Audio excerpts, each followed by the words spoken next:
tentang jalmi anu saweuna yen teu aya telat kanggo ngimpi. Salila hiji jalma ngabogaan keneh utek sarta tiasa bernafas, mangka ngabogaan ngimpi nyaeta pekawis anu wajib pisan kanggo dipegawe.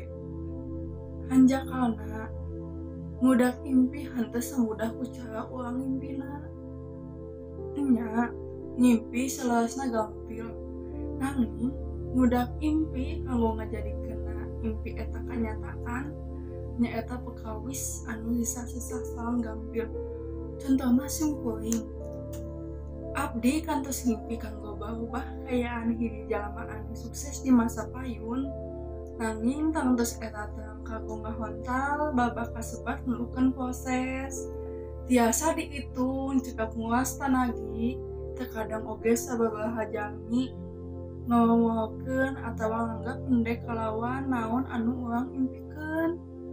Anjeunna nyayos tong ngimpi luhur teuing, sacekepna we sareng sadar deui oge. Nanging kumaha deui, saban jalmi salaesna gaduh hak kanggo boga pamadagan, nanging anjeunna sapatos anu menyalahgunakeun hak kasebat.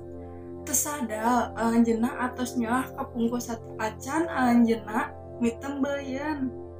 Indung kuring kantos ngomong yen teu salah ngudak impi eta oge hiji hal anu lepat. Urang terang seueur protes anu masihan sumanget ka urang wantun kanggo ngimpi, wantun ngudak ngimpi anu ageng, wantun memperjuangkan impen. Sanaos klise, nanging talatah dina kuotes kasebat salaesna henteu lepat. Impi eta diudak sanes ngan saukur berekspektasi wae. Tangtos impi eta salaesna kedah dihontal, ku kituna urang kedah wantun kanggo mitem beuyeun sarta mengejar naon anu urang impikeun.